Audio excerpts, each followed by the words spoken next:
Good evening, Consumer.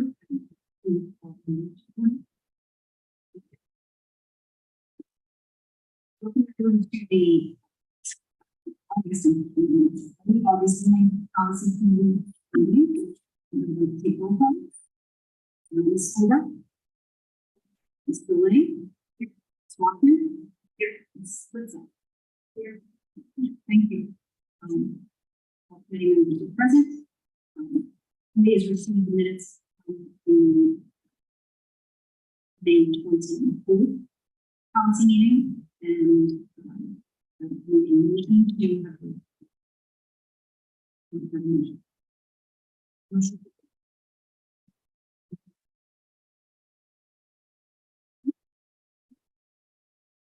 So beginning this evening's meeting, agenda topics for tonight. Recommending also didn't see them.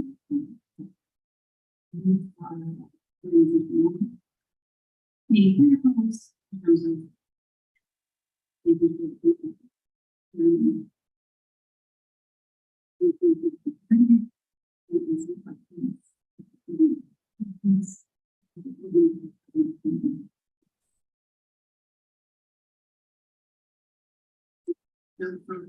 so we're going to be presenting and discussing policies for reading, followed by policies for review, and then review. Yeah. Yeah.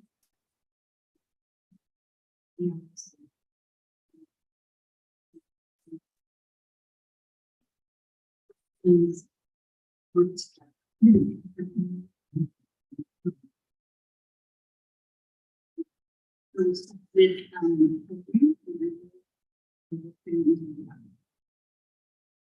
we have 4 items for first reading. Theme from policy is safety. There is policy on compensation plan for human resources. Really, just starting with policy 236.1. Policy titled management. This is one of the policies that also has the threat assessments. Threat assessment teams state law in 2015 and 2020. State passed legislation school districts to maintain protocol students that are at risk or potentially dangerous. So, 236.1 districts assessment, they've been reviewed student services and they're generally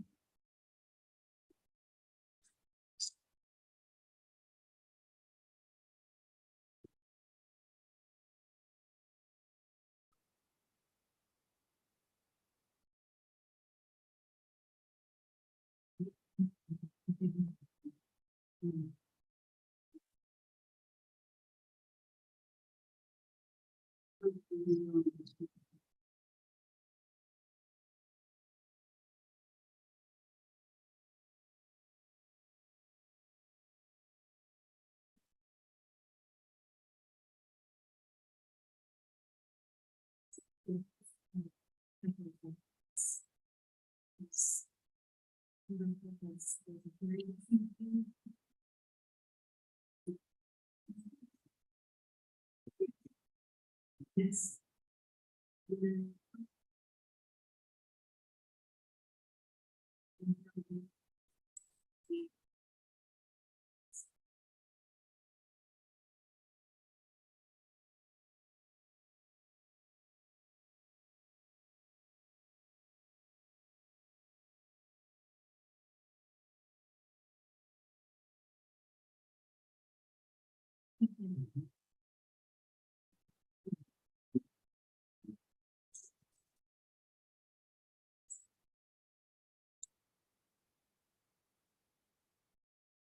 So,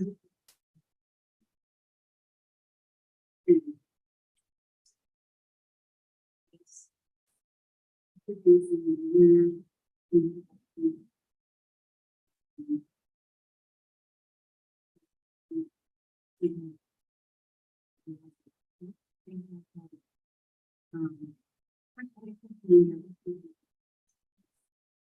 they're under monitoring.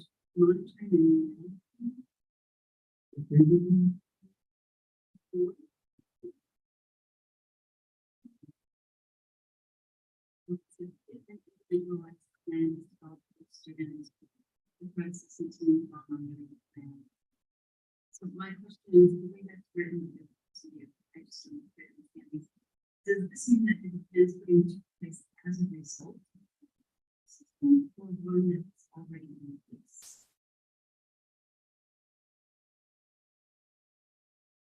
If a student is evaluated as part of their school, there is a plan for the student.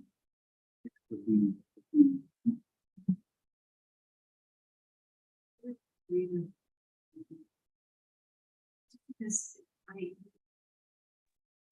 Because so, understood. I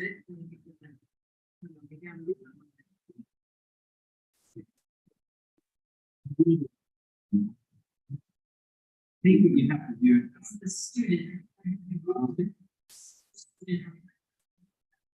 With the or student gets.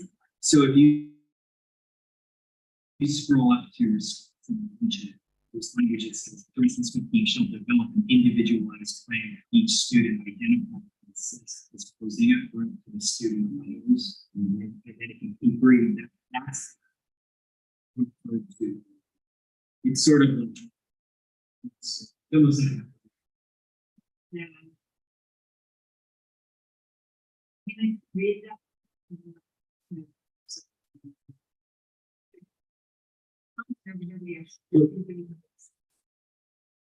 So we have a home intervention, which speaks to the mind of the individual. So there's a home intervention heading, and then the sub bullets are monitoring, reporting concepts and competencies, and we call one seeing this book.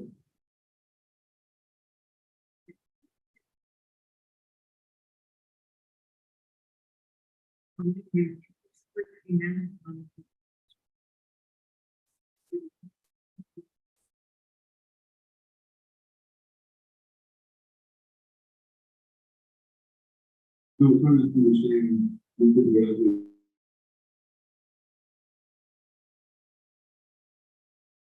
you indicated that monitoring management is connected to either response to intervention that is speaking to the students. so in response and intervention, it talks about plans. And they look at the students themselves.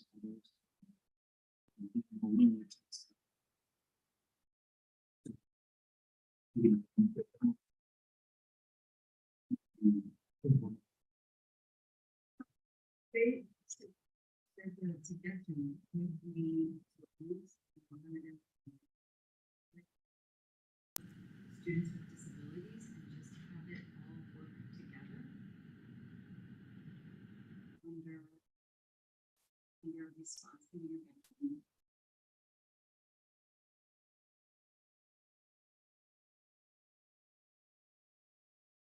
Like Professor Mercy said, this is all kind of together, and then it would be the students with disabilities.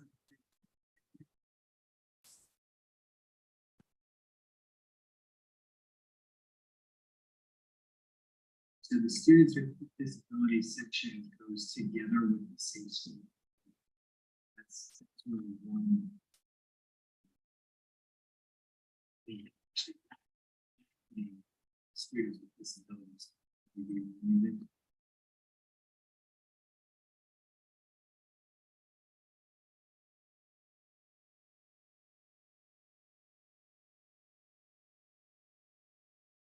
One of the responses to a student that's determined to be free is to 2 in the policies, which is why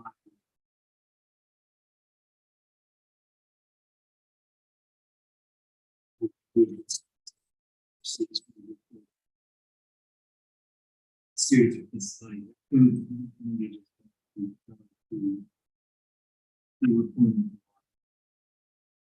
we can take a look at it.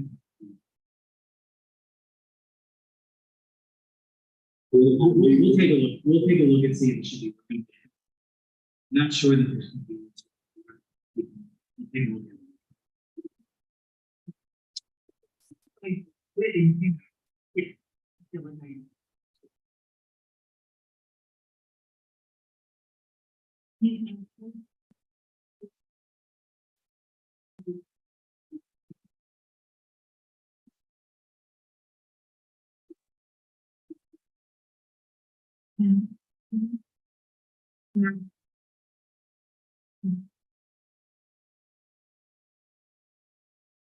All right, we'll go on to second item, policy 328, which is compensation plan. Sure, I know that I see it based in the ordinance. And I'm setting the protocol where you will ask questions with all of the policies that we want move with them. So we can let them basically complete the policy and then work on it.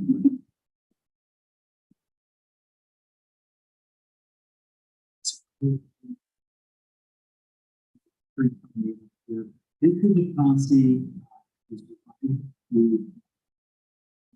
The lady discovered that in the review, the language that's going to step for professional staff that work with us. It's also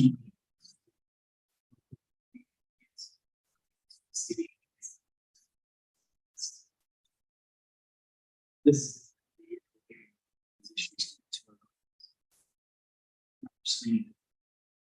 really should have been in this policy. They just putting so when do you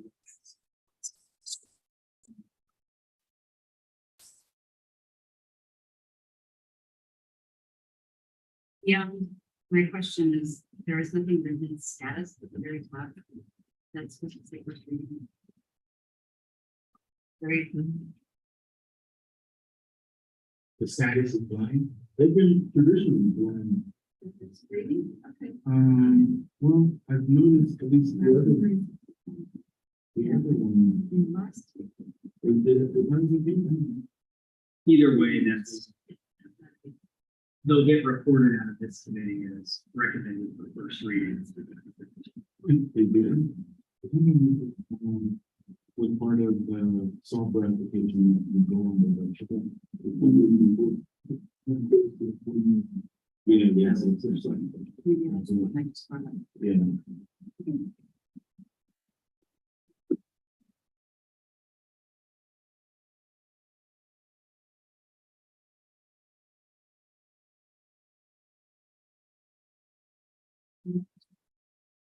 No. Sounds like the major change here is just getting that language back in and doing some. Yep. And I was just kind of a comment, it's nice to see the statement in here that, you're authorized Dr. Marseille to credit past experience, because I think that's going to be increasingly important as we try to attract quality candidates. So that just kind of jumped out at me. Yes, we had a candidate who surprisingly came with a very different salaries that we in the eye, individual. So that is also in terms of the this happen all the time, but it does give flexibility with the competitors and obviously your point over that as well. To be more challenging the time is shrinking for lack of a better term. You have to be competitive to bring in to would be keeping. I had a question, for my own application for this language that was inadvertently left out, now we're putting it back in. So if an employee arrives at a certain window of time, it means that unless they had X amount of hours or months, they won't move to the next salary schedule. They would not move a full set, depending on how much time they put in the new. This contract would be set up, so they could potentially have, but Does this speak to administrator? If I hire an administrator in January 2024, and then 5 months later, the salary schedule says you automatically get whatever the percentage increase, would that person be eligible for that, even though they've only worked for 3.5 months or 4 months? So this language only applies to professional employees. Your Act 93 would govern. Thank you. Administrators. So, yeah, that's a good question. Thank you.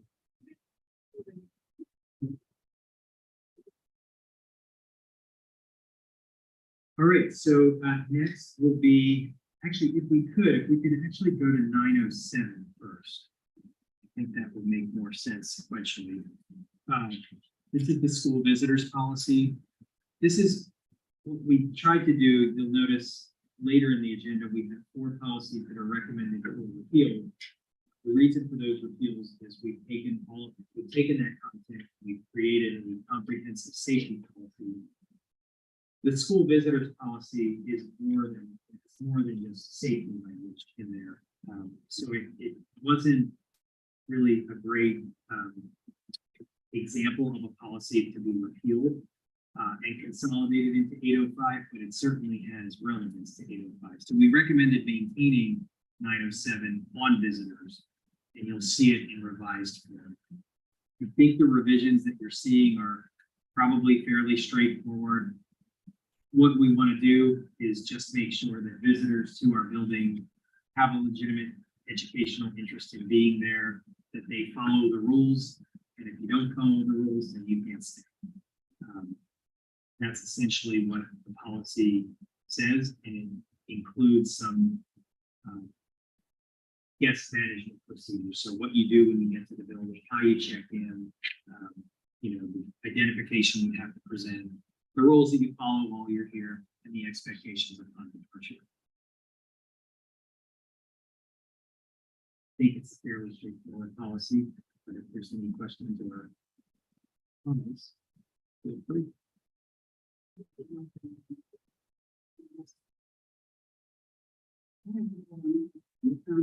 So one is just a typo, under values and responsibility, in the highlighting language we have for one stated.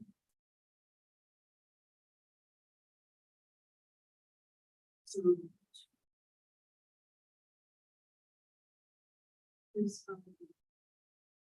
does this policy apply as written to volunteers, or are volunteers and their protocols sort of a separate? And we went through the volunteer policy recently, and but I didn't know what the interconnection might be between that policy and this policy.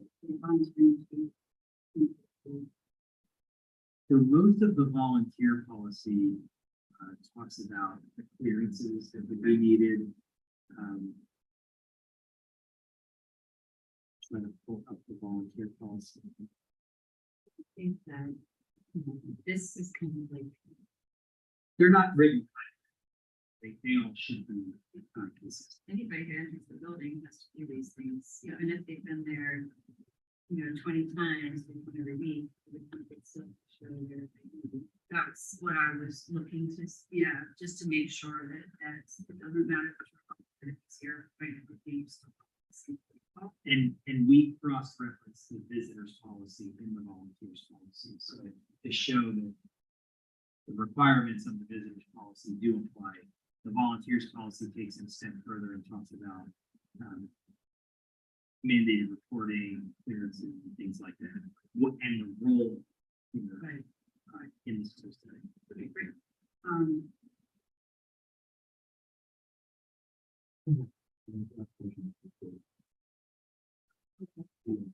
didn't have that again. So the question, two more questions actually. So if the visitor comes into the building, they do all these things, are they required to be escorted through the building, or have an employee accompany them, versus I've now come through the front door and I have free unfettered access to the building. So I think somewhere here, and I'll find it, we reserve the right to be, because it could be a case by case basis. So for example, if you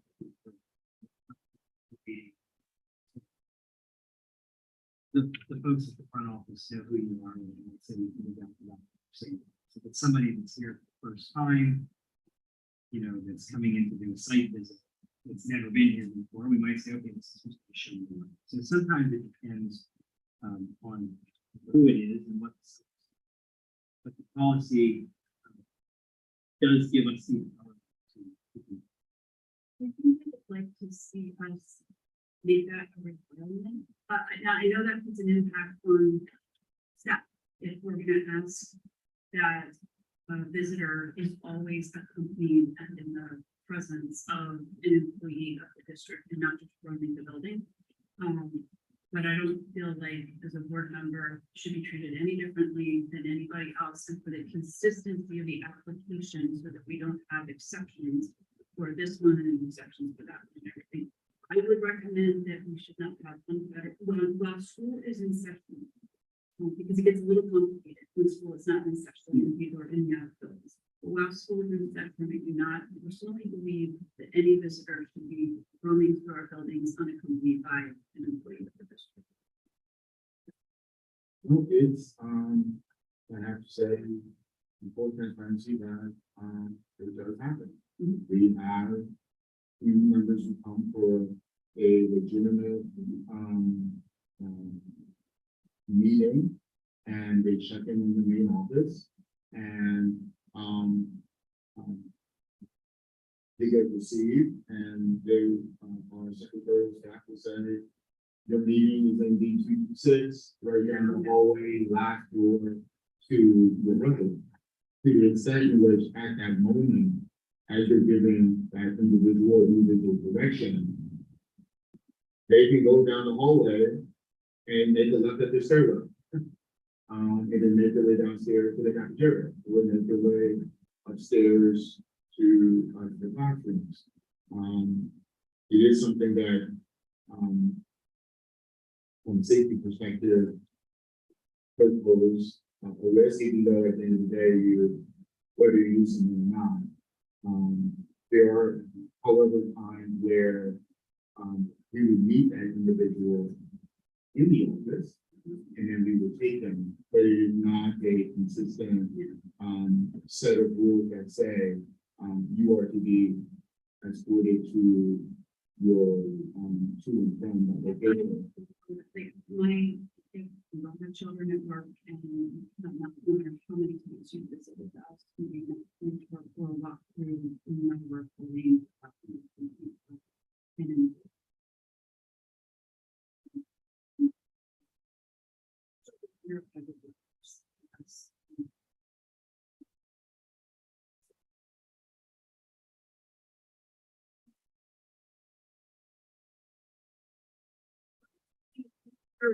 when they get a badge that it has the designation of where they're going, so that if they go to the cafeteria, staff is part of the safety protocol now has to say, excuse me, who are you here to see? you're gonna look at that pad says B226, excuse me, sir, did you take a wrong turn?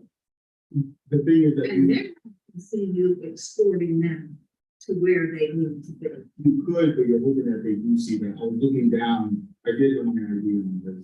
My safety and security coordinator at one of our meetings, the other day when the administrator came together, reinforced why everyone should wear their ID. Well, I did have it on today, I just took it off in my office. But I was looking down my ID, and as you were saying that, as you said, I'm trying to figure out, is the real estate we have on that little ID card enough so that someone could see that visual that would say in 226 or room 109, right? I think most educators are looking for the badge. And when they see that, like, oh, someone appropriately checked in. You could possibly do that, but you know, as you're Like coming and in going. Hampton now, they have a security desk and you show your ID, that they have a scan, they scan the ID. Yeah, And then they just give you a sticker badge and it puts pain management, it designates on that visitor pass where you're going. So if you're someplace like it says comprehensive pain management and they find you in the fraternity, somebody's gonna alert security, which we now have safety and security, that this person is well, I'm just thinking, I looking think at babies. it's something that we need to review in terms of our practices to shore up the capacity and the process, because I'm thinking about the idea that we do have individuals who come, there's a lot of activity, a lot of parents who show up, to a lot of other individuals who come to the building for legitimate reason.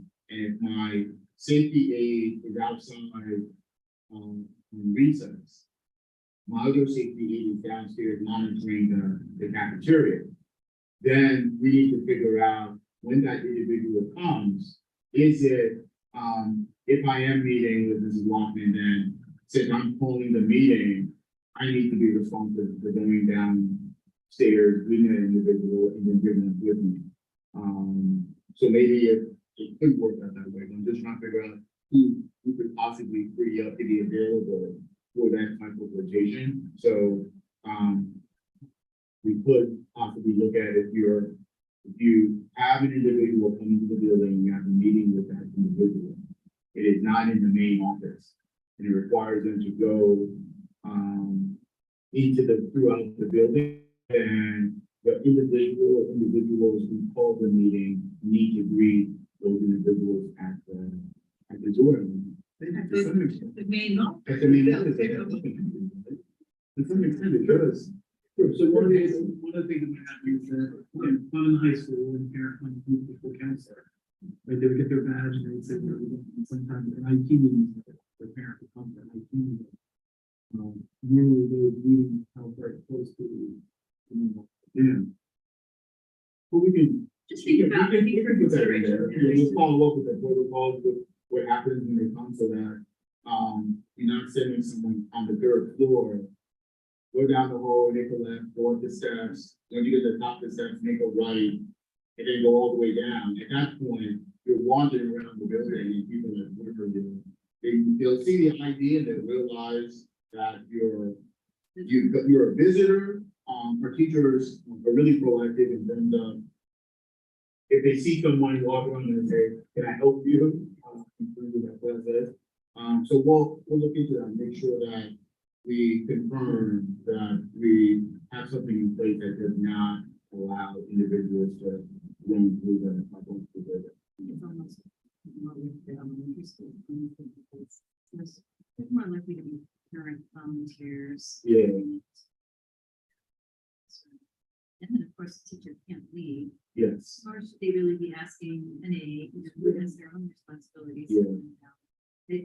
I was thinking, you know, it does get tough, and maybe it does require some, you know, just further thought before we set down something in stone. Okay.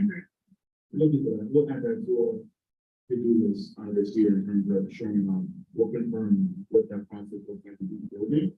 And I think we'll find that the vast majority of these individuals are met at the front office, to some extent.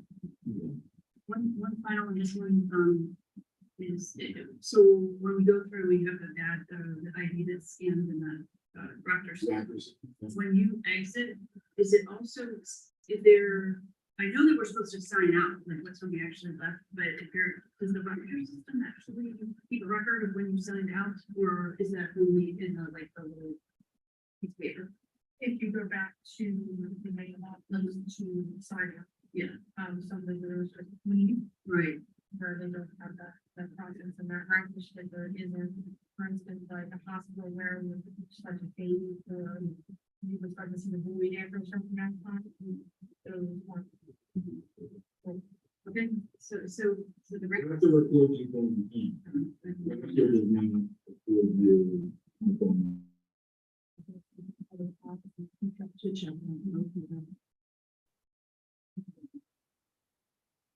That's what.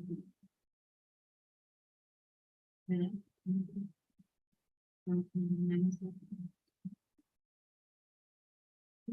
I just think in considering it, that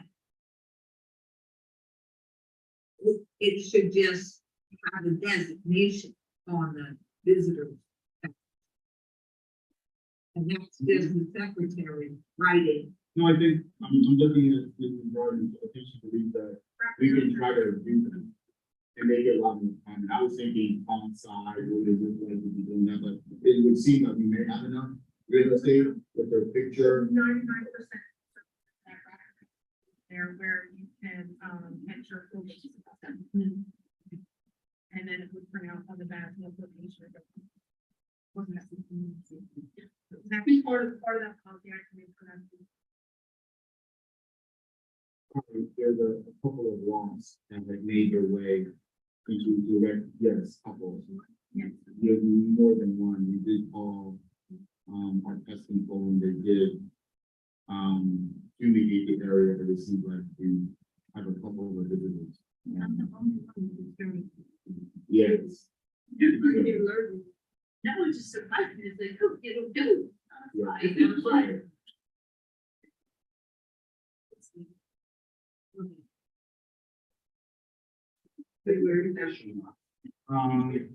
Here's the idea.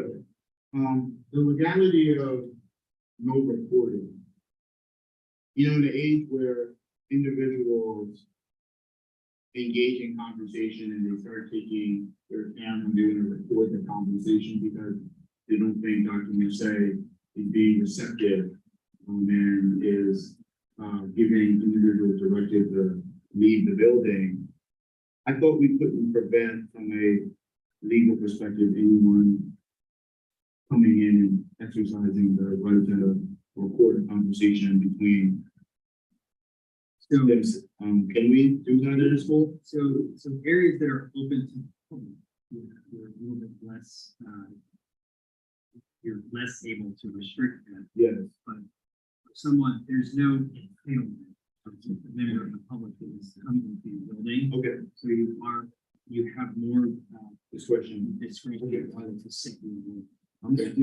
Just to clarify, do I have to unmute with the Marseille? Do I have to say not at my permission to record? Yeah. Or was that just understood? Yeah, so in order to record, you have to Consent. Yeah. So do we have to say that you do not have my permission? Or is that understood? I think we start from the name, something that they're not. Okay. yeah, that's the Pennsylvania Water. Yes, yes, yes. Okay, all right. So just real quick thing.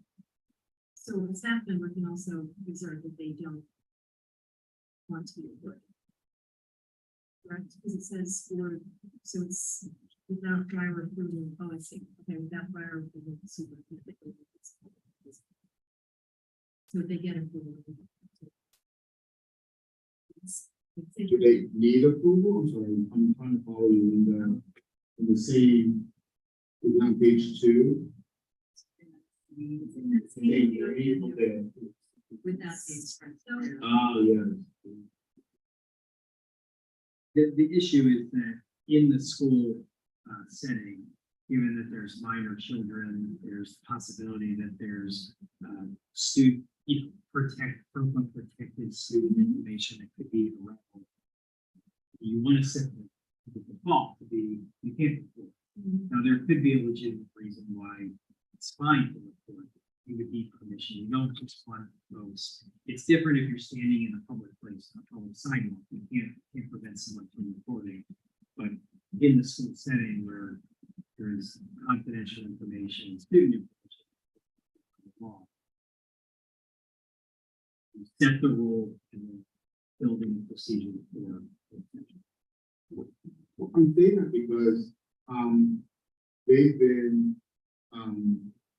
community members who come to our building who have seen things that they say this is not the standard of practice we're accustomed to, and they snap a picture and they send me to me that, hey, this needs to be taken care of.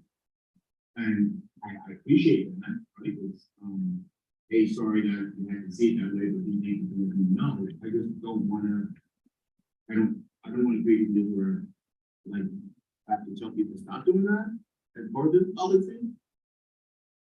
But when it says that you can't take any pictures, so if someone is out on recess area and they see a piece of equipment that is broken into the picture, and they go down the hallway and they see, hey, there's lots of trash here, I thought this was cleaned up.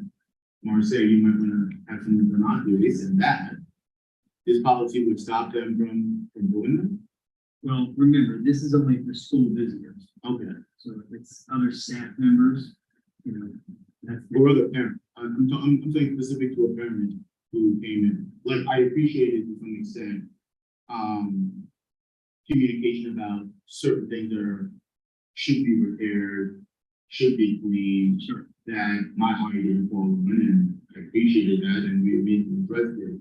And when I read it, I'm thinking, oh, does that mean that that person didn't have the my permission? They did, but also they weren't taking pictures of children. I Okay, think that that's really like. is that what it more so? I think you, yeah, and the issue is there are some First Amendment issues. You start saying you can record this, but not that, or you can photograph this, but not that. But you start, it just gets a little bit tricky. So it's easier to have more of a comprehensive rule. Certainly, if someone takes a picture of a piece of broken equipment and reports it, yes, while it might violate the exact language in this policy, we wouldn't enforce this policy against that person. Yeah. But we do want an expectation that you don't want folks walking around your building with a picture. Yeah. Yeah, I think I understand. here, I mean, various laws and policies can be in tension with each other. Mhm. Sometimes one is ability to actually do things like that before they're not trying to get it. It actually worked. So we have the same, again, it worked. It's just, there is none without any prior approval for the same reason. There's lots of things that we could do and it wouldn't be an issue, but to make it consistent. No photos. Yeah. Okay, there, the consequence of that happens. The consequences always just be more of a short. So if the visitor is repetitively disregarding policy requirements, you can say, you're not going to be able to come in unless it's only going to be able to come after hours. You're only going to be able to come to this part of the building. That's how you enforce violations. It's to impose stricter action.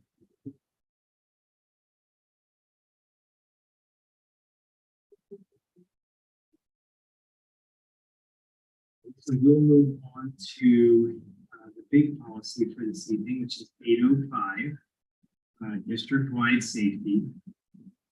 This policy is meant to be sort of a one-stop shop for all of the things that the district does with respect to safety that are appropriate to put out there. Certainly to maintain the integrity of the district safety programming, we don't put everything out there, obvious reasons, but for the things that we do put out there, everything is sort of housed in this policy. This also, one of the things that the communications audit noted was that there should be some more cohesive communication about crisis communication and emergency preparedness. So that's why this policy was recommended. The policy is pretty broad. It talks about essentially the topics that are addressed in the administrative regulation. There's a list of 17 topics that are all part of the district's safety program, and then each of those 17 topics are discussed, in the district-wide safety AR. Some of the items are required by law. So, for example, just taking the first paragraph out of the school safety and security coordinator.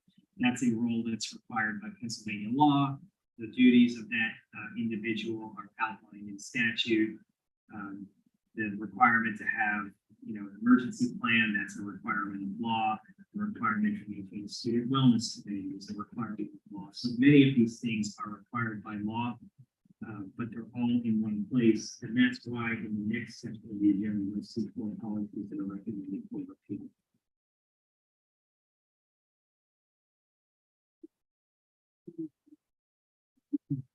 So let's start with the policy, then let's go to the AR, just to.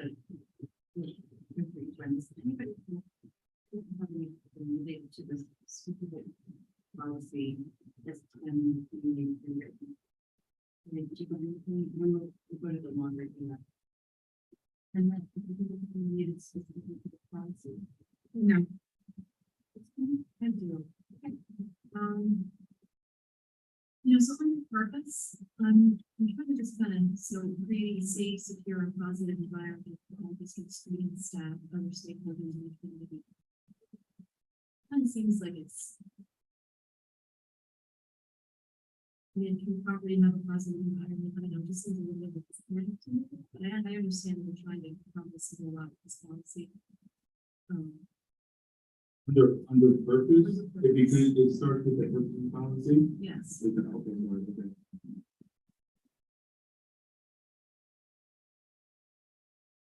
I think this just speaks to we're trying to address the with it. I'm not sure what to suggest. I think the reason for this policy contains a lot of things about maintenance. Yes. Things like that. That are needs to care to make sure that district facilities, district property that individuals interact with is safe.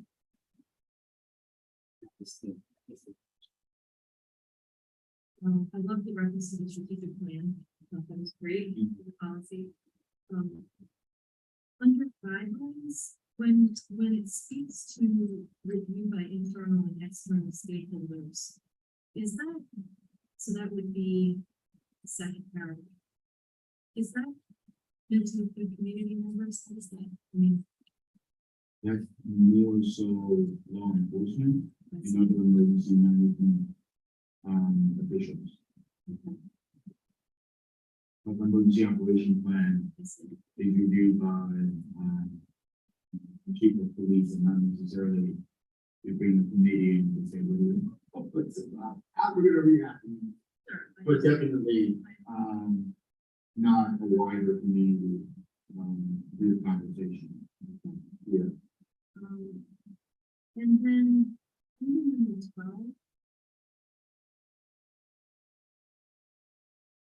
I was hoping so advanced preparation for emergency situations through routine drills and other age-appropriate instruction. I was hoping we could talk a little bit about adding wording that sort of speaks to balancing physical and psychological safety. Mm. That's a real area of interest and concern of mine. And, you know, I think about how a lot of these drills can sometimes serve to kind of re-traumatize and have traumatizing experiences. And I know that in the AR, there are references to mental health stuff and what have you. I think it would be meaningful to include that language in the policy as well. Okay.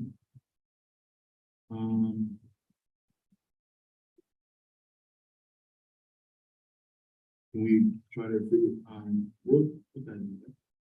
Can you share a little bit where, so there's some language in the area that we could, that makes reference to mental wellness, that we could possibly migrate to item number 4.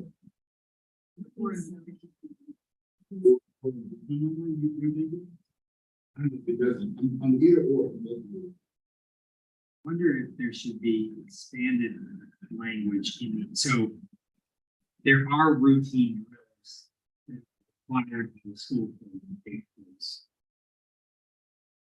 And similarly, age appropriate instruction, because there is a requirement in the school code, I believe, to educate students on like evacuation procedures, things like that. That said, I do think that there could be language added to the AR about, and we could go there now. Let's scroll to the section of the AR that talks about these drills, and maybe that's where we would add language about, because you're necessarily that sometimes these drills in trauma, right?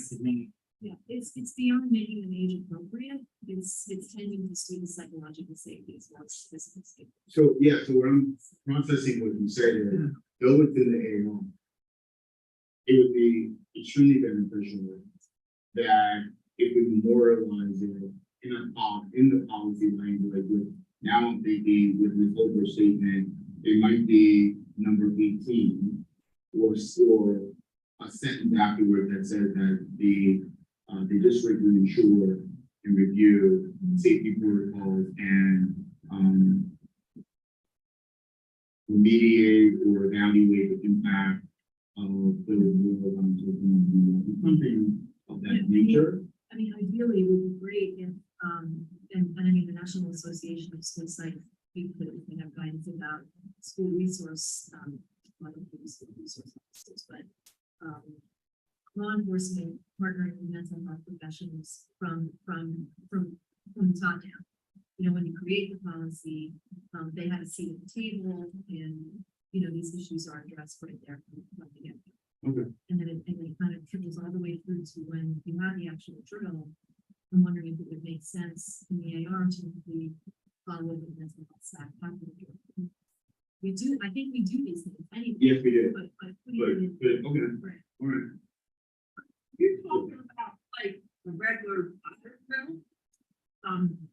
Like what are you traumatized? These kids have been through fire drills. Well, Yeah, actually, even with that, I have to say that we have particular children that auditorily or auditory may be traumatized with that. I think, you know, they're accustomed to it. We don't know. But that's written in their IEP. That's It may not necessarily be identified from that lens. So if we have a student who recently had a traumatic experience, and we try to be mindful about what are those potential triggers, and are these statements, these words, there were some individuals in previous places where trauma existed with their interaction with law enforcement. So, unfortunately, because of that negative experience, any connection heightened their fear and anxiety of run, hide, fight when they saw them. So, even to that extent, though they're accustomed to it, we have made accommodations for particular children on routine drills, let alone unfortunately. like if a child recently, Yes. but the counselors and staff are aware of that. The teacher should be made aware of that Yes. so that that child hand is held Yes, and is talked to yes, that there's about to be a fire drill, even though it's supposed to be spontaneous. yes, But, you know, for the sake of it, the day before, you prepare the child for a fire drill that is similar to what we've always had before the fire, so that Right, I think that all I think Christine's asking for is that, like, she's saying, we're already doing this. Yes. Let's just get it into the policy that you know, makes it, you know, sometimes you word that. I think Dr. Slaney has some good stuff here. This is language that we can put in that during and after these drills will prioritize physical, social, emotional impacts of these drills. Why don't we work on something? We'll bring it back. I think we know exactly. Yep. Yep. and, just two more things, when we talk about facilities, I'm assuming our buildings, that also encompasses the high school. Because I'm just thinking back to the community members that spoke at the legislative meeting, that's the air quality and maintenance issues. I just want to make sure that, you know, state, I know we're in transition and we don't air have. quality, like, health, air quality, like, bringing in environmental hygiene for air quality, or? But you know, they spoke about issues with pool. They did, I remember the pool, we were talking about the air quality, I know. I think Were she they- was were they saying that something- her son has headaches from the chlorine, the amount of chlorine that's in the venting, and the venting isn't, I see, I hasn't see. been updated in years, and so they were saying as far as the redevelopment of building, that the pool should be given as much Priority, precedence yes, yes, yes, okay, fine, okay, as I get it now, okay. as the special ed, which we know, Yeah. you know, but that's what they were saying. Yes, yes, yes, yes, yes. That's what they wanted us to agree to, which was negative. But I think they were stressing the importance of, as we navigate through these high priority, because we can't fix everything at the same time, that they believe and have shared that there are significant upgrades that are needed to that pool and have been deferred for a very long time. As soon as I heard air, I think of, air quality, bringing, HFC, but I think I get clarification around the way in which maybe the chlorine and how much time is allowed between their cleaning or however they do that in that perspective. And it is an old pool, so it might be more than just the chlorine. Yeah, I mean, not that, no, I got the concern that there were health concerns, air quality concerns, maintenance concerns that were pressing and that weren't part of the long range plan, but were immediate sort of concerns. That, To follow up, there were some, I understand the maintenance piece, I didn't connect the health concerns, so I'll that's what I try heard. to, that's fine, I'll try to figure it out, okay. And I did like that. Especially in the AR, that we have to start.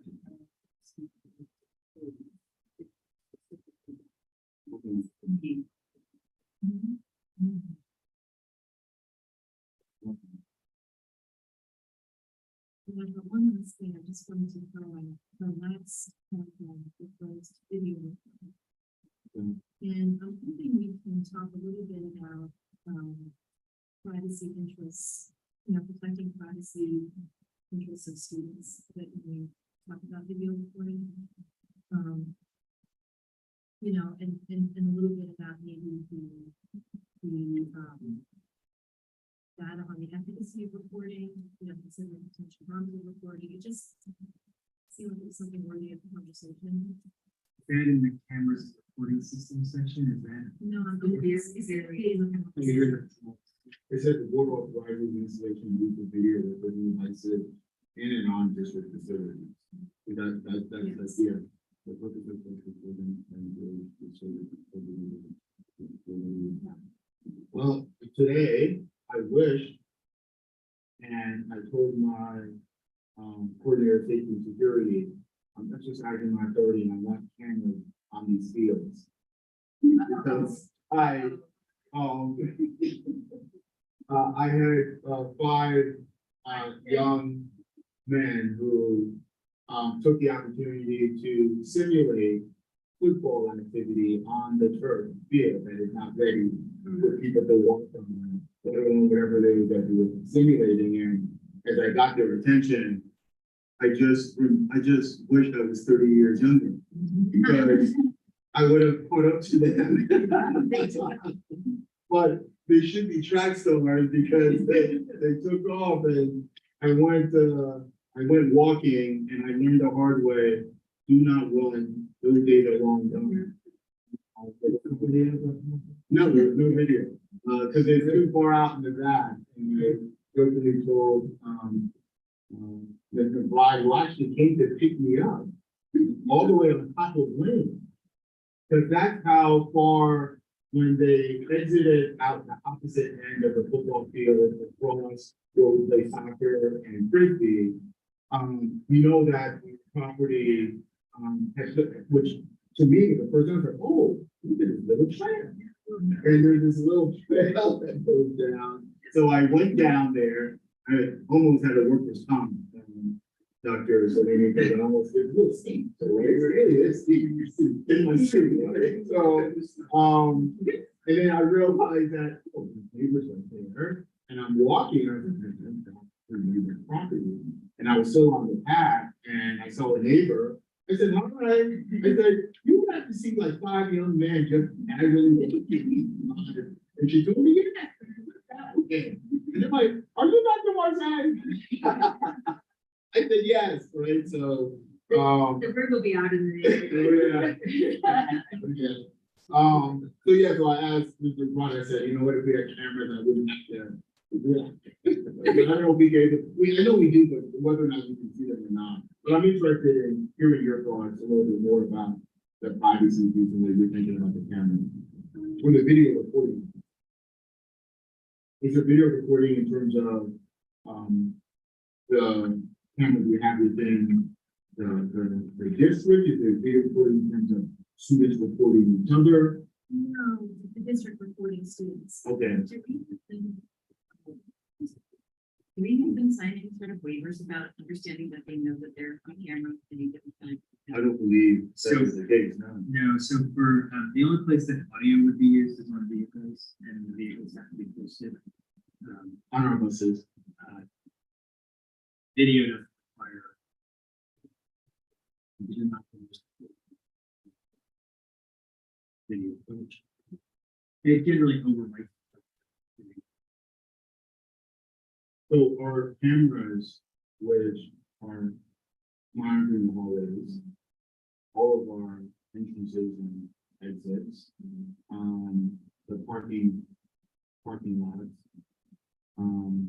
and to some extent, portions of the field.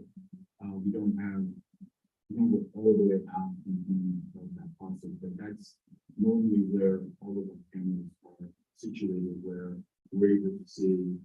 I think they're in stairwells as well. So hallways, stairwells, all doors leading into the building. So any place where there is students who are traveling to and from class, that exists. One in classroom, obviously. We don't have any in the auditorium. Do we have a camera? Cameras in the auditorium? Remember? Where is it? You can see it?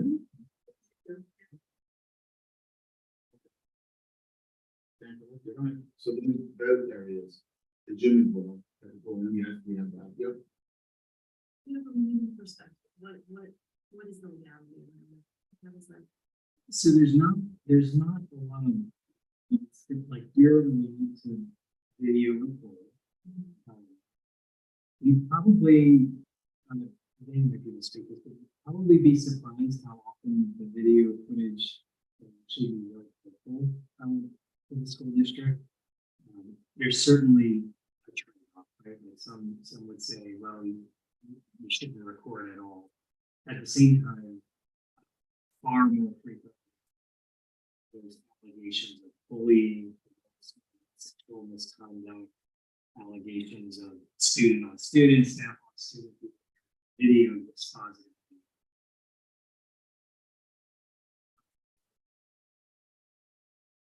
Think without video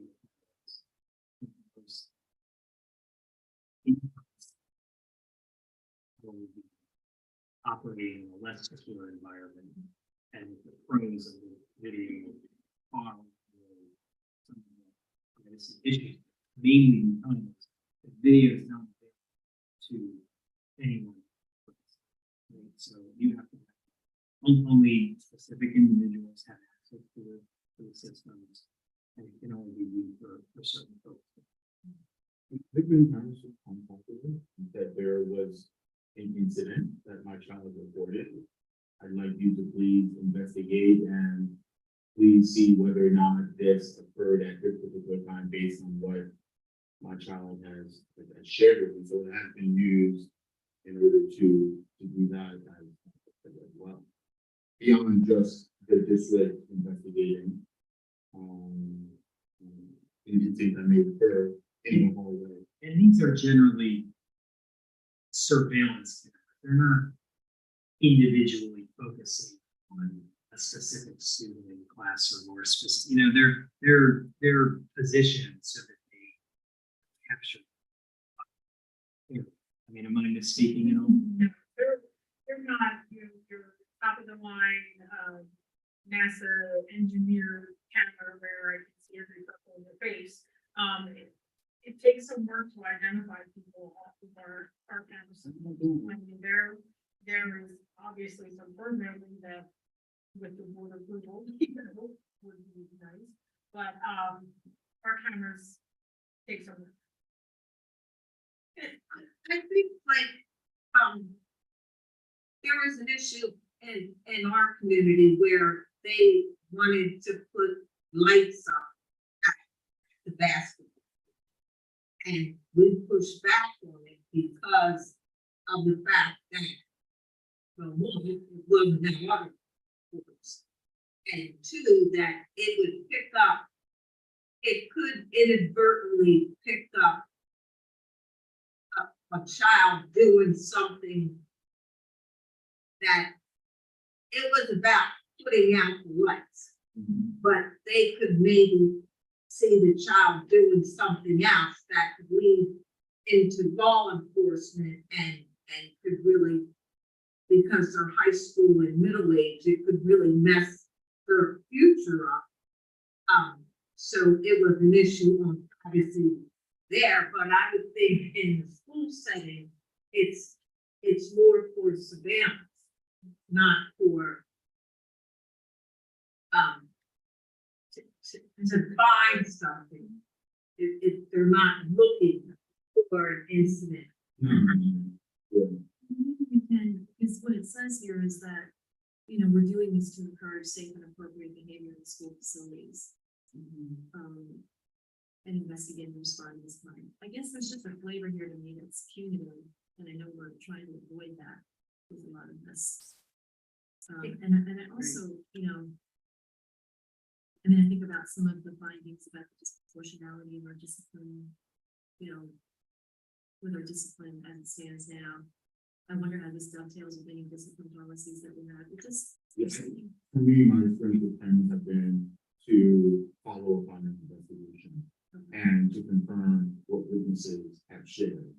When an incident occurs, we first get testimony from individuals who were in that particular area who either confirm or negate what believed to take place, and we would go and say, was there a camera in that section that would help to support that? So the first phase is engaging and investigating with the individual. Then we go to confirm with the camera, right? So incident where Dr. Marseille, I walked by Conley, I did not say a word, I didn't touch him at all. And write that down, and we witnesses say something different, and we're like, yeah, a lot of different stories, right? And then we're like, Dana, can you pull up camera? Yes, unfortunately, I'm sorry about that.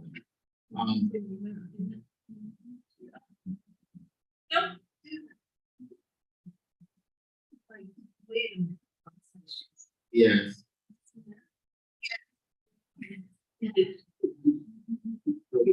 Snag it. I'm just clear. Good snag. The water. All right.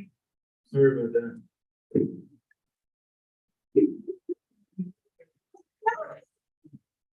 You know how many families are tuned in watching us trying to figure out what to do with it.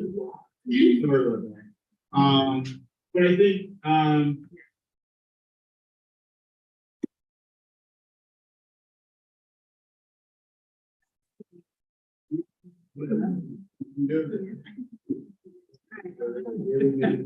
She does not get selling. We're gonna get started tonight. But it is, like, so I hear your point, but there is, I wanna, sure that we use these cameras as an investigative tool, right? In terms of that particular, process, it's not a sense of, kind of target individual. 90% of the time, the cameras are, did the camera confirm what it is that we found out about ABC OD in that particular area, right? So it also helps us to identify other witnesses who were there, who we did not get a chance to speak to when we were looking at it.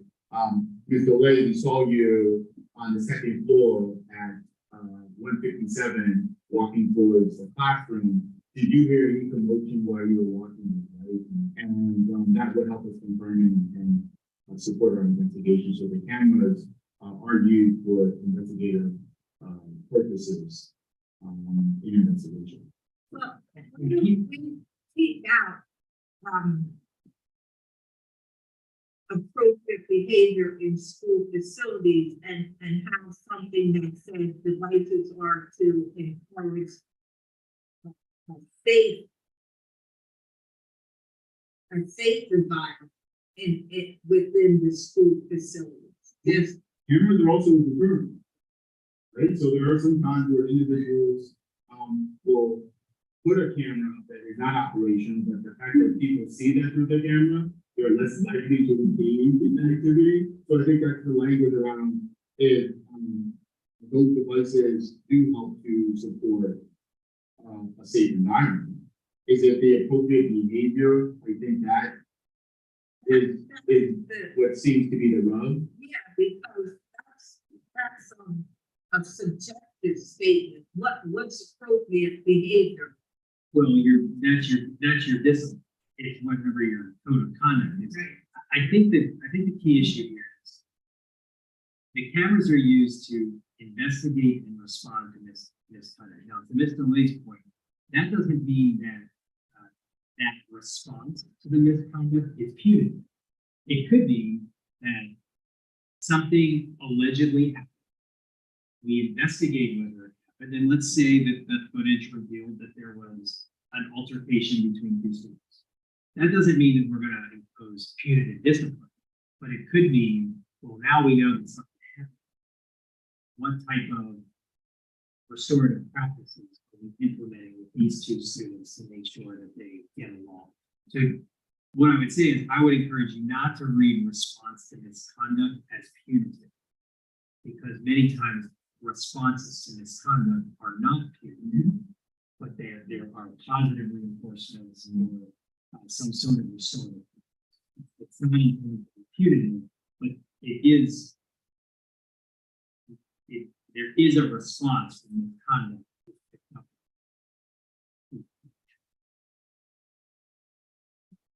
But could we go back to just rephrase and we'll propose something that's the purpose of something or two, and then we'll think of a way to not think about appropriate behavior. My suggestion was very mild, and that was to put what it's used first for first. And right now it's last. It's first to investigate and respond to misconduct. Then it's to safeguard people, and kind of in a tertiary way, it's to encourage safe and appropriate behavior. Okay. Not that that really solves many, I don't think that solves Ms. Delay's problem, but, or Ms. Walker, kind of thing. You know, political issues with it, but. No, I can understand from the perspective, I remember Nancy, were in the previous district, a parent alert that we were using cameras to eventually find out what their child was going through the day, as a result of ongoing disciplinary issues. And, indeed, that is far from the page or, we're profiling a particular individual. We're like, no. And the incident occurred at 2:30 in the 100 room of the building. Any student who was in that vicinity, we used the camera to identify. We called them into the main office and we said, were you in the area around this time? Just to be sure, because there, you know, when we talk about quality of cameras, right? You can zoom in, right? Appear to be you. Can you give us some confirmation if you were, and if that was you, can you share with us if you see a hearing in that particular area? So that's the extent in which those take place. And then it safeguarded some opportunity where, while we were going through the cameras, we noticed an incident in your stairwell. We immediately called safety and security agents to go to that particular area, as we saw large amount of students congregating in an area where normally we don't really congregate always. That's major to some extent, but not underneath the stairwell. So you're saying that these cameras, they're not monitored 24/7. There's not someone sitting there We don't, assigned to the cameras. in this district, we don't have that level of monitoring. Other places, we would have, I've had rotations, because it's easier to be able to go through multiple cameras and say, go to zone 4, see what's happening there, go to zone 5. From that point. Do you have We any? don't have who is solely dedicated to watching the cameras of all the people who have access, you know, administration wise. Their job isn't to sit there and watch the cameras. Now, our cameras could be monitored 24/7 by somebody, but that's not their job. to monitor. So for the sake of this policy, then the footage on the camera is in response to something happening, Mhm. not to. Now, something like Dr. Marseille just said, while reviewing something or while going to review something, for instance, you know, you can see a group of kids in the hallway and say, hey, and, you know, got to review footage from this hallway. But could you, you know, walkie-talkie the safety aide and saying, could you clear this hallway? And then you continue about your business reviewing the footage. So something like that, yes, could take place. But there is no person in a room monitoring these cameras during school hours. And you can't give permission for recording, or do they have to at any point? No, they don't. And we know kids can't really, would it, help if we put something to the effect of, that they would not be used for the purpose of monitoring any individual students, I wouldn't, you would not. as an administrator who, have had habitual, concerns about, individual students. I haven't had that experience here, but I think that would stifle me in terms of, the investigation.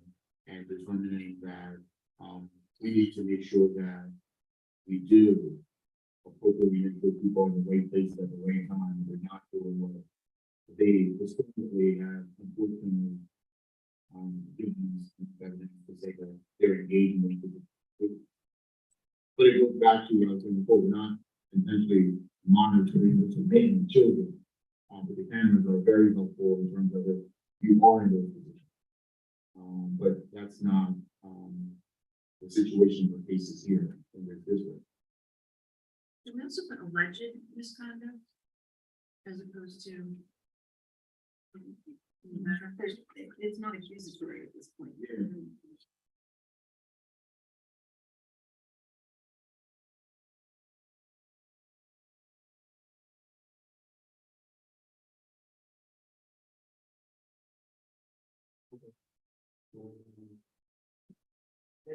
Anything else? Okay. Yeah.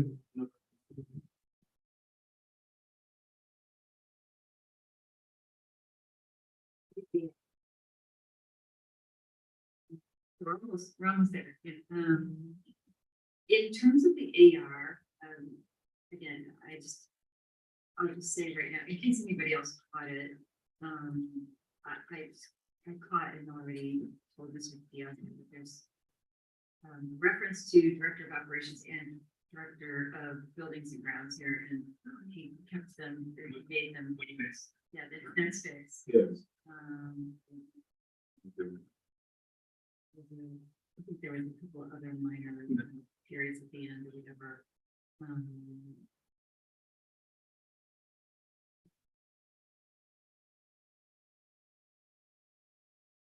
I think I got any questions that I had to look at minor.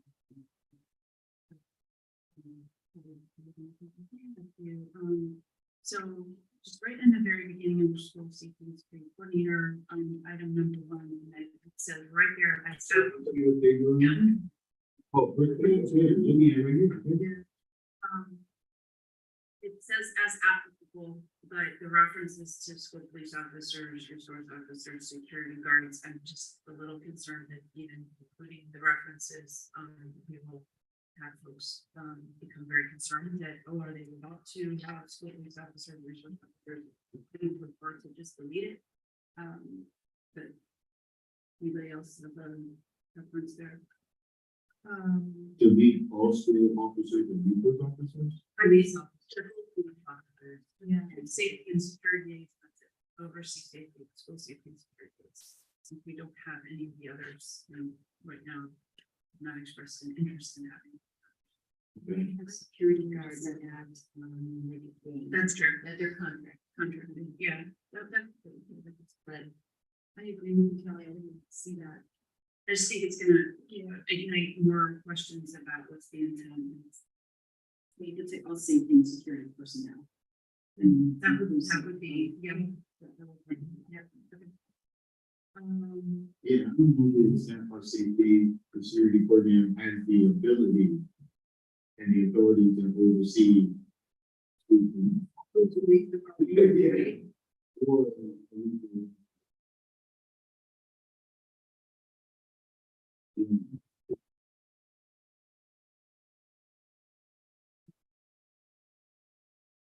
It's, or no later than June 30th, and forgive me because I can't remember, the answer to this one, but does that include?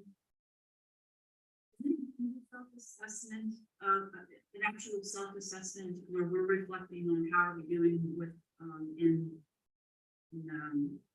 are we practicing alignment with best practices, statutory requirements, or is it more of that formulaic state required reporting, the latter? How would we feel about incorporating either here or somewhere, an expectation that we would have our own self-assessment that we feel like the board to help us inform and needs that we're prioritizing to the extent that there's resource allocation needed, that we are seeing that district self-assessment in order to inform perhaps some changes in the future, how we want to implement. I would think you would probably want to put that language in the policy. Because in order to bind the board, you wouldn't want the administration, right? The board must, if we could build something in the policy that, you know, the board commits to doing this, or we said possible, the board will strive to do this, but I would put that in the board policy. I think to know that the administration would complete the self-assessment, Oh, that the self-assessment, after the self-assessment would be shared with people. It doesn't be specific to a particular time, and what I'm asking the question, not because I'm concerned about what we're doing right now, we're doing more now than we ever have. What I'm thinking about is when we all move on to our next thing, and we're not here, I don't want to see us slip back into what used to be. And having something here that would say, we're going to be really intentional about doing a self-assessment of our practices and making sure that the board is aware of what that is. Because what happened previously is we had a lot of people, myself included, who were very new. We know that board members change very frequently these days, and if they don't know coming into the role how important it is to be on top of this, not about move down to your next thing. I don't want to see us slide backwards. So part of the report is an opportunity to reflect on the events, the circumstances, and protocols, and whether or not they were aligned to statutory requirements and best practices. What I'm processing is, do we put language that says that every 2 years a full review will be completed, so that you have an external conversation around, hey, come here and check how things have been going. And maybe, so we can think about this after the meeting. I don't have to solve this right now because I can go back to and look at the report that was shared with us, and does that, meet what I'm looking for anyway? I just think sometimes the state reports are just very like, check the box kind of thing versus we really thought deeply about how Our own personal, like our own district's context and situation, and where we were 1 or 2 years ago versus where we want to be in the future. Are we meeting our own expectations? I don't know, there's stuff to come up with this. Okay, all right.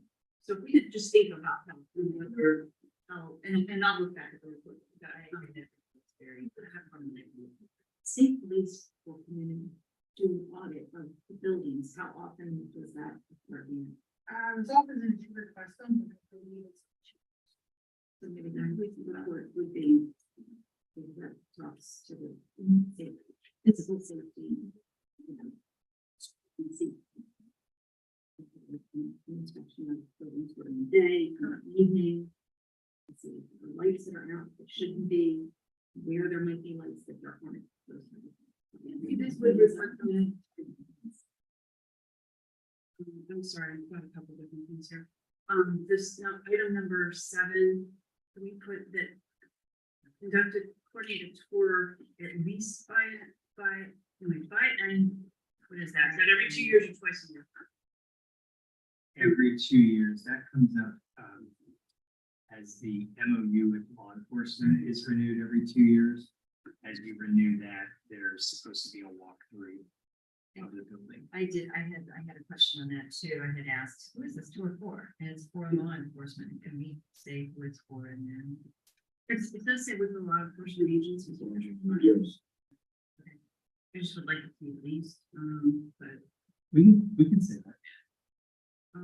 are the building level emergency plans, are those plans provided to local emergency responders under the terms of the MOU? It's not, it doesn't state in here that we're going to give the local emergency responders a copy of the building level emergency plans. I just wondered if that is already understood as part of the MOU. I think that is part of the MOU. They get building blueprints, they get, I think the answer to that They is have the process. our, district emergency operations plan that includes building specific information, as a part of our. Okay. I have a couple other questions, but I'm gonna actually allow it, move through and then let other board members ask questions.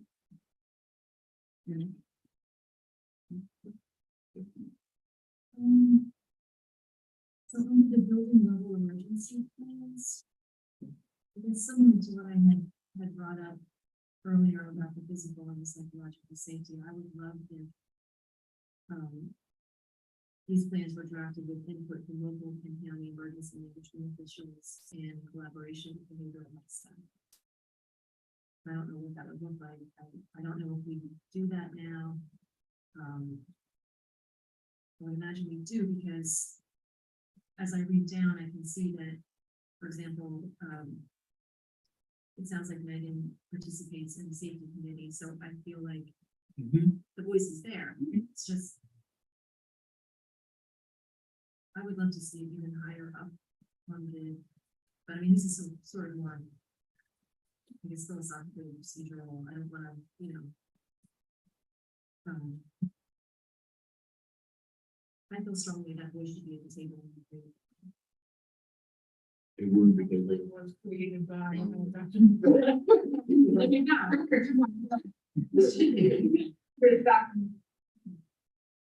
And then under safety committees, each school in the district shall has a safety committee.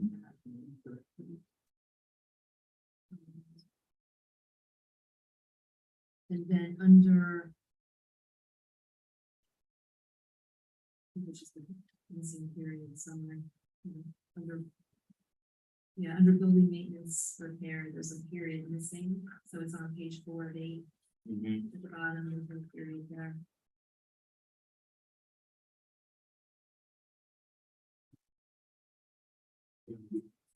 And then let's see, for lockdown teaching, please. So number 3 on page 6. I just wondered, so it talks about the exterior of the building being locked, and then all outside school activities are safely returning to the building. Unless I'm just misunderstanding this, wouldn't you return to the building first and then lock? Is that, am I splitting hairs here?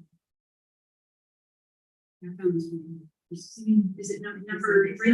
Number 3, the locked place. So you're locking the door, and then you're returning the activities inside. Yes, so yes. Is that totally? We're not locking. No, I think that the reading of has the first sentence is explaining what it does, and then for the reason of it, I guess. Okay. But yes, that is the practice that during a teaching place, outside activities when you return inside the building, it's safe to do so. Okay. But the first step is you do want the announcement made that we have a team in place. Individuals are outside are ushered back into the building as expeditiously as possible. And then it's But there are buildings already. Yeah. but then they're just ushered in through a certain, how do you do that? The building is locked, how do you get in? Well, now that we have five, it would swipe that phone and go in. There, some feedback with the community when there was, to do with the gun and there were students that were returning from VOTEC or were Yeah. outside Yeah. and they were brought in through. They Yeah. should have been locked out of the building. Yes. So But we, as a result of that experience, we put into place protocols so that communication is delivered appropriately and effectively so that those involved don't allow that to happen again, where students will usher back into the building. So there were two separate instances, one dealing with our vocational students and another with just a class being ensemble. And then as a result, adults saying, That were driving. yes, adults who were They had saying, parked come their car. in. Says, no, go away from the building. and talk to them. So as a result of those experiences, when we met with staff, short up our process and we reviewed again what we learned from this experience and what the next step is. So that's been from a protocol perspective, whereby we reviewed and then and shared with staff. To be clear, it's the rough of the building, when some things have been, people aren't aware. Fortunately, the individual that brought up, yeah. So is there any reference to that in the AR on how that's? That's all in our emergency operations manual and guidelines and the training that we provided our staff. Okay. Yeah. And just And also, sorry, I apologize, but one of the other things too, not to do, the point is what we identified in terms of other support staff and third-party vendors who we realized didn't receive the level of training that we should have put into place. So you can't fault or expect individuals to follow the process if we never brought them into the communication and provided the training. That's why with our third-party vendors after that incident, we realized that they need to be an integral part of the training process. So now it is mandatory that any of those updated revisions, we work with them to make sure that they're in attendance for those PD sessions. Okay. Yeah. And then lastly, just on page 7, under procedures for infants, guardians to follow. I'm looking at the second paragraph. If there is an ongoing incident taking place, updates will be provided as new information is available through efficient communication methods. I'm wondering if it would flow a little bit better to say that updates will be provided through efficient communication methods as new information is available. Does that make sense?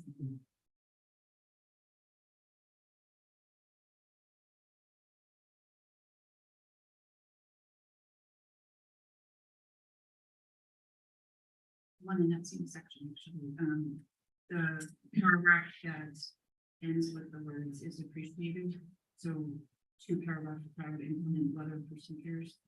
I'd really personally like to strike is appreciated and replace it with is critical to safety and security.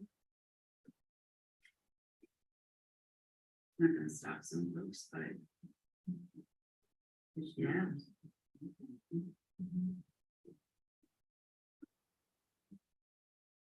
Critical. Is critical to safety and security.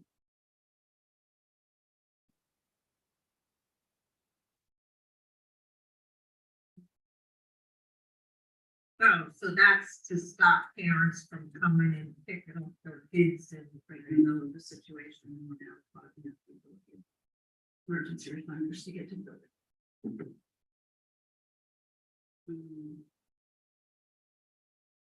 Wait, I'm sorry, because I'm actually feeling back to safety committees, which is on page 30. The third paragraph talks about the designated representatives serve as a liaison between the district and teachers / staff. Is that role of that representative articulated with more specific expectations elsewhere? That's so big that if it's not really clearly articulated elsewhere, I'm not sure that we can be confident that they're going to do what we expect them to do. Under safety, Committee, the third paragraph, was that the designated representatives are, I believe, not even district and the people staff. I think with the meeting we had, but I'll let Mr. Barr speak about that. I would believe that is the case, that they are well aware of, their role. But if you think that there needs to, if we're going to please chime in, so you're the, Usually it's the administrator on the safety teams of each building, the same administrator who takes the lead role of those teams. And that administrator sits on the district level safety team. So, understanding and the idea is that whatever information needs to be shared at the building level, that representative will share that information at their monthly safety team.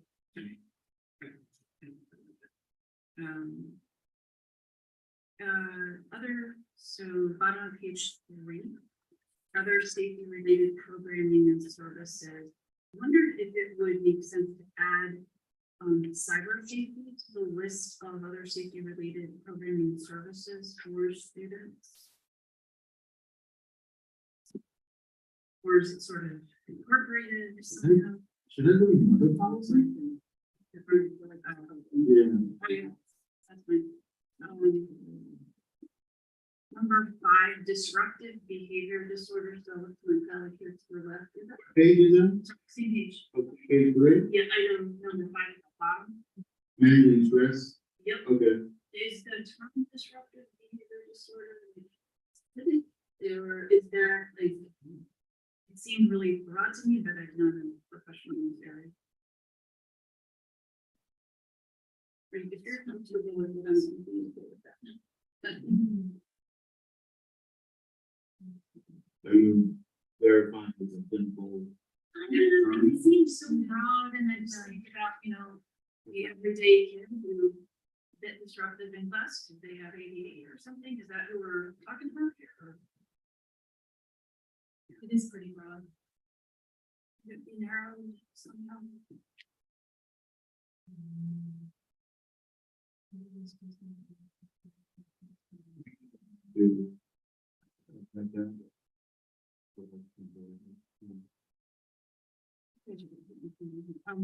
Bill, the next one was, What if we just took the word this?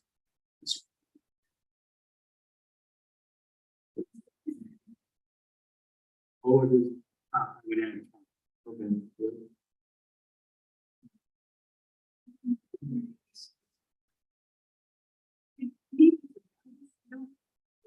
the child who has the diagnosed challenge is the you're already working through that with that student through other means, and I wasn't sure if that was appropriate here. Something about it. Well, we'll go back and see, that particular language. We'll do it. Yeah.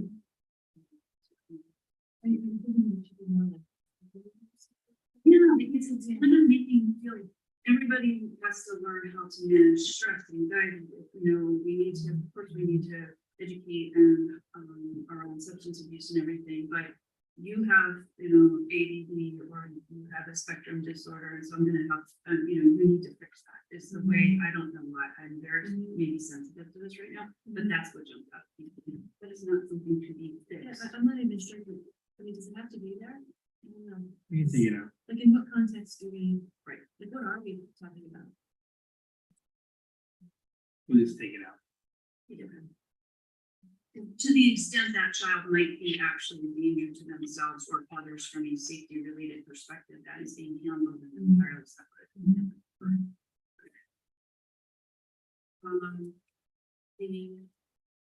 Page 4, I'm sorry, I just want to remind the committee we've got 20 minutes left.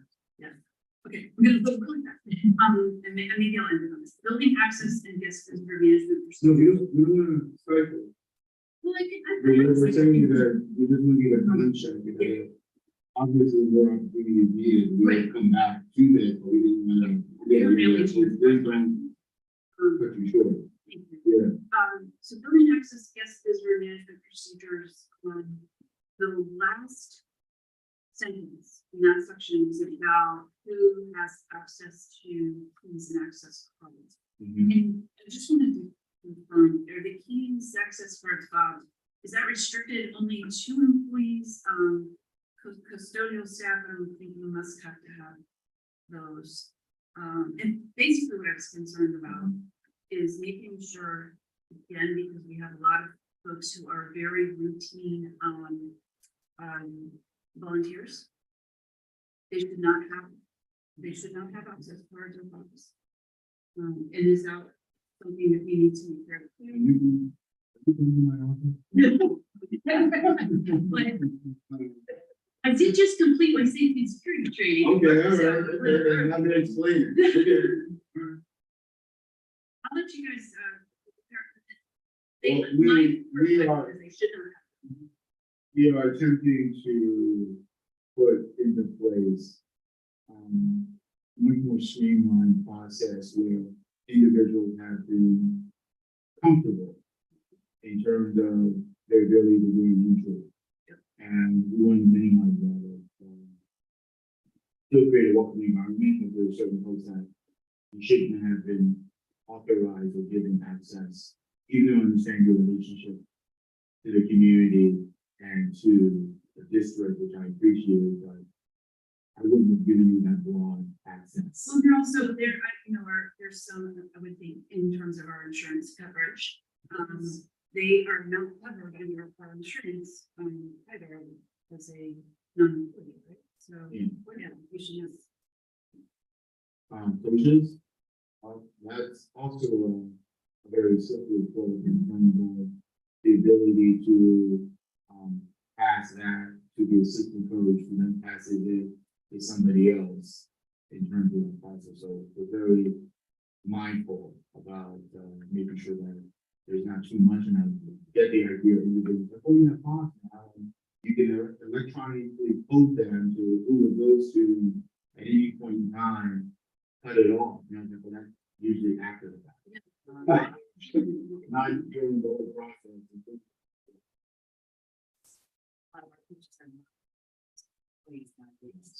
But here it said, which employees, if I can clarify, if they are paid coach, they are the employee. I just wanted to, that's what I was trying to clarify. Yeah. Okay. Okay, yeah, okay, thank you. I'm actually done. Why don't we, then if we're done, can we move on to community comments? Yeah, let's just, I'll just quickly note there were 4 policies for repeal. I don't think we have to go through each of them.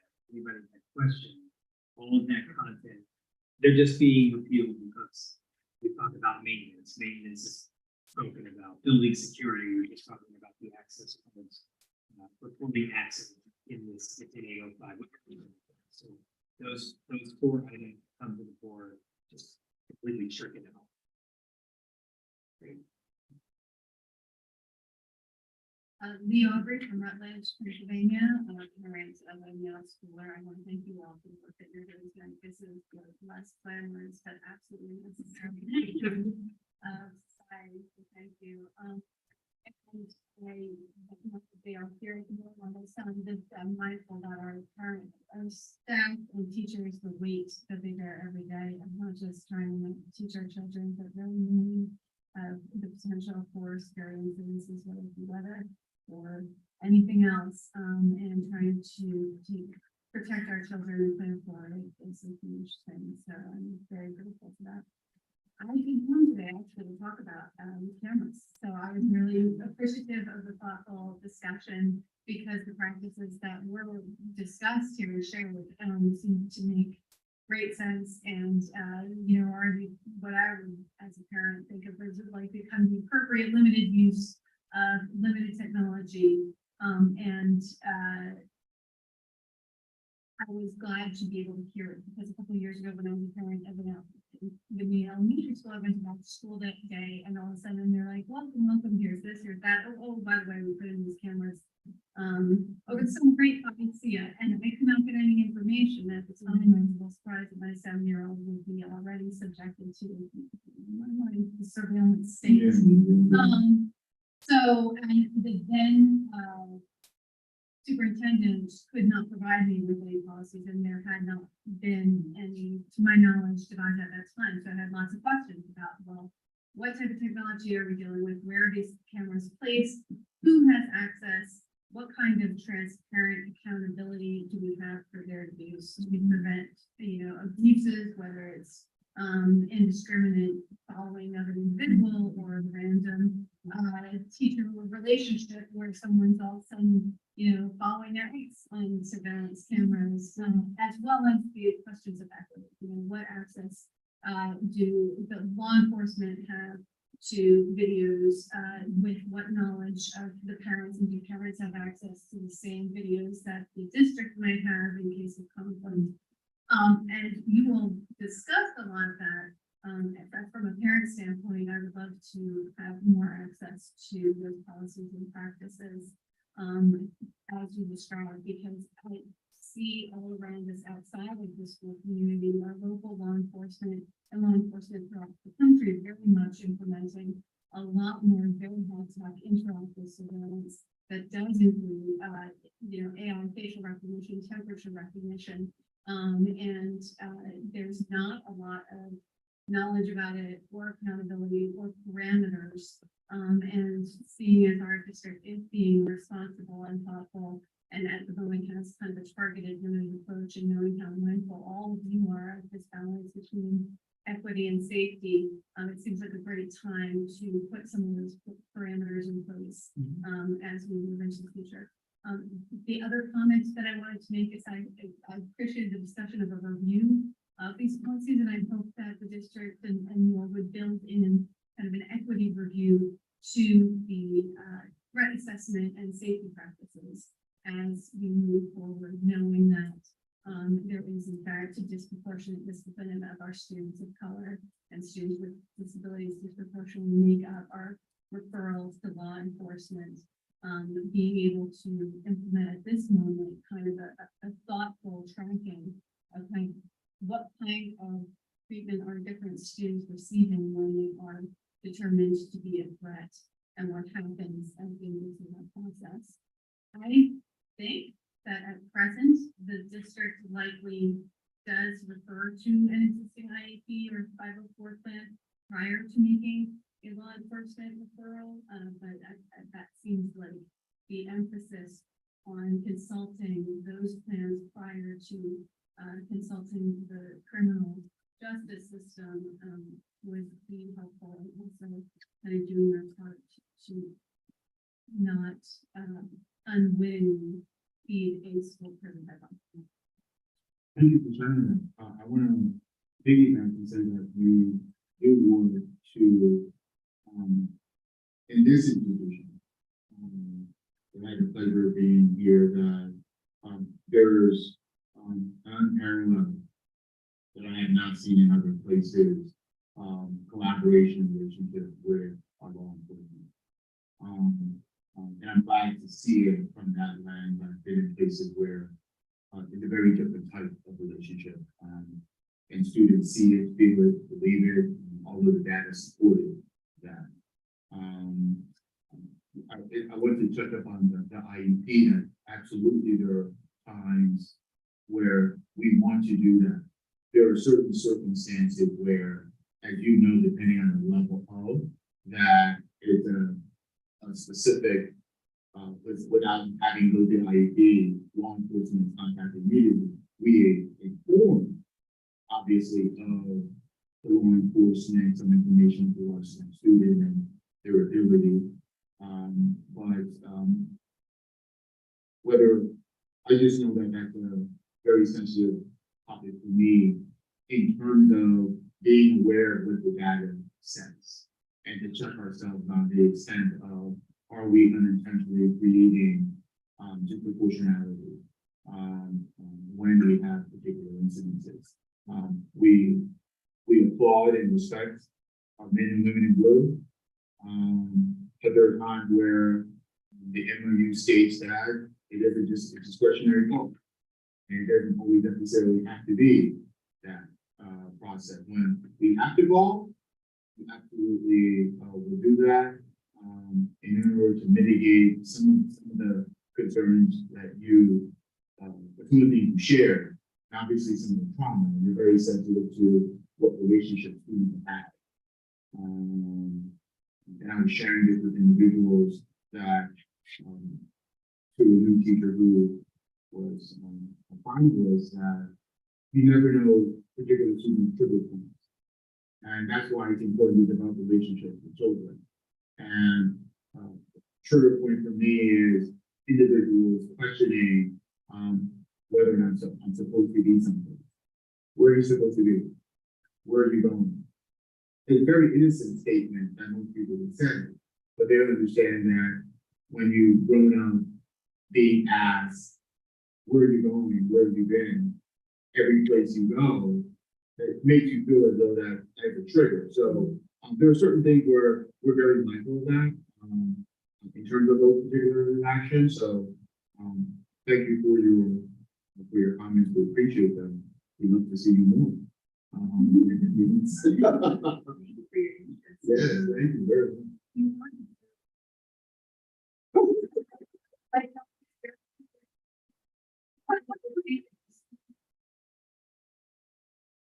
Thank you.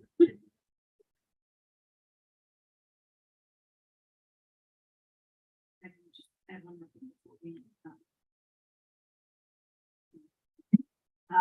regarding the concern about cybersecurity and safety for children, online security is part of AR 815, which starts at the so it is spoken to in that. Thank you. Okay, and there is anything else, then we will conclude the meeting at 8:52, and we will see you again next month, I believe on the 6th. 7th.